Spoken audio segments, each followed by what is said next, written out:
I am somewhat of a Scrooge when it comes to fitting new tyres. Hello and welcome to the Mad Leprechaun. My name is Mert Walsh and a very, very happy new year to one and all. About 13 months ago, I fitted a set of Dunlop Mutant tyres to my BMW R1250 GSA. I think when I did the review video on the tyres, I'd done about 400 miles on the tyres. I've done considerable amount of miles on the tyres since. I thought I would address some of the comments that have been made and give you an update and tell you how I've been getting along. If that's something to interest you, please stick around and stay tuned until after the intro.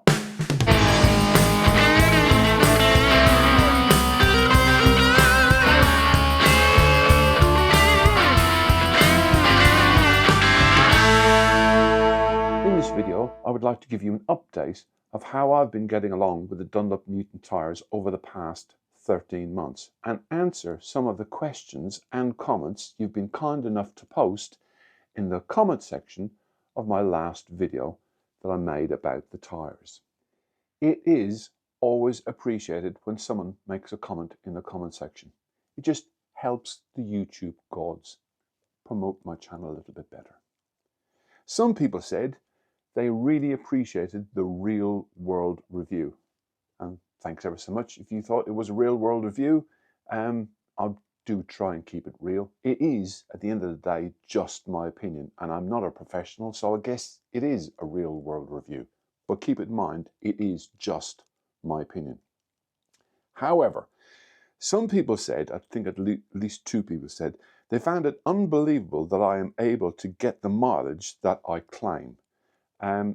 I am a professional lorry driver and I am taught how to try and keep the wear and tear down on a vehicle. Whether that transfers over onto my motorbike or not, I don't know. What I would say, every motorcycle and every motorcycle rider has different variables. Whether we're riding the same bike with the same tires on or not, we are all different weights.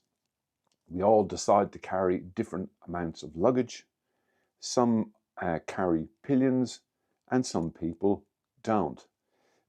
Majority of my riding, I would say, is done without pillion and without luggage. Occasional pillion, but then when I do travel, I don't try and travel with excess amount of luggage, even though I do bring all of the paraphernalia with me when I decide I want to try and travel and make videos. So if that helps you with how, and also I'm not a particularly aggressive rider. I don't open the throttle hard coming out of a corner. I don't brake hard going into a corner. And that will all affect, I guess, the wear and tear on the tyres. So hopefully that helps you and guides you with how I'm able to achieve the amount of miles that I do. Just to add a further comment to what I've just said, I am somewhat of a Scrooge when it comes to fitting new tyres. Now, I'll never, ever, ever run my motorcycle on an illegal tyre, ever, just to clarify. But I do run it to its absolute maximum. The last time I had my bike serviced, which it had a set of Continental tyres on, the mechanic there checked the tyre and said it's got about 1,000 miles left on the tyre, and I think I ran the bike for about another 500 miles before I fitted the Dunlop Mutant tyres. So in a way of an update, here is how I've been getting along with the tyres over the past 13 months. The first thing I would like to do is apologise.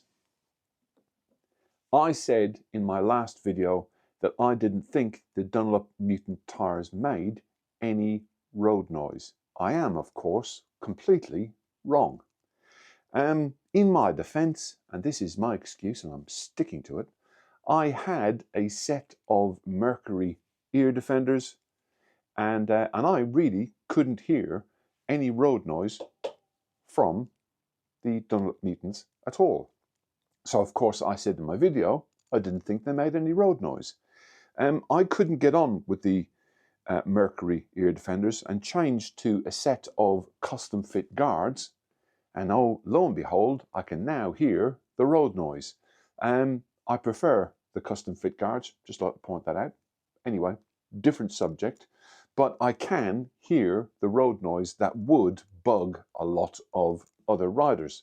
It really doesn't bother me. It really, really, really doesn't bother me. But I do know that it's a huge issue for some people. I'm not suggesting you use a different set of ear defenders. I'm just saying that I was wrong. So I apologize if my comment was misleading, basically.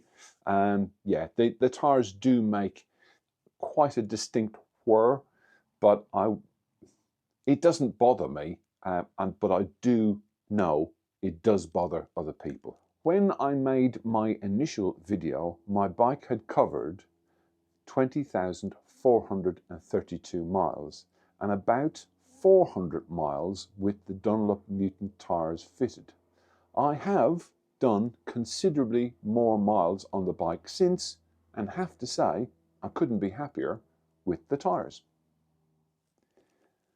The rear, as you would expect, is starting to show signs of wear in the middle. Nothing excessive, however, but it is noticeable if you run your hand from side to side over the surface of the tyre. And I have now done 24,881 miles to date. That's about 4,500-ish miles. Yeah, it's nothing kind of overly concerning, but like I say, if you run your hand from side to side over the surface of the tyre, you can now notice that there is definitely a flat-ish area in the middle of the tyre.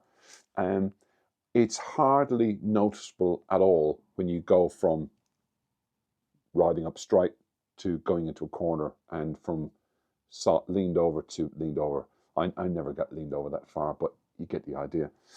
So yeah, that kind of flat-ish area in the middle of the rear of the tyre, I don't notice it really when I'm riding. Maybe a little bit on overbanding, but nothing excessive. I'm not experiencing tram lining, but yeah, I've noticed it, and it's there, and I've done about 4,500 miles. Okay. Dry weather, I'm 100%, I love the tyres in the dry weather. Confidence inspiring, stable, yeah, all of the things that you would want from a tyre. I've got no issues with the Dunlop Mutant tyre in the dry at all. Gravel and loose sand is the next thing I have in my notes, and I have to say, gravel and loose sand, and probably nothing more extreme than gravel and loose sand.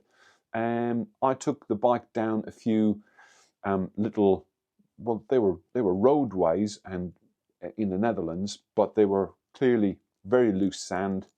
Took it off onto like proper kind of sand where the bike would move around, and put it onto enduro mode, and the bike was more than happy and capable. I think if you were to get it into muddy situations where there was like proper mud, you would need a more extreme tyre than the Dunlop Mutant. But gravel and loose sand, yeah, no problems at all. Right, last but by no means least, wet weather. I have to say that the Dunlop Mutant tyres are probably the best set of tyres I've ever used in the wet weather, bar none. I'm super impressed with them in the wet weather. Maybe they suffer a fraction, and I'm being really picky when I tell you this. Maybe they suffer a fraction on change of direction over like overbanding.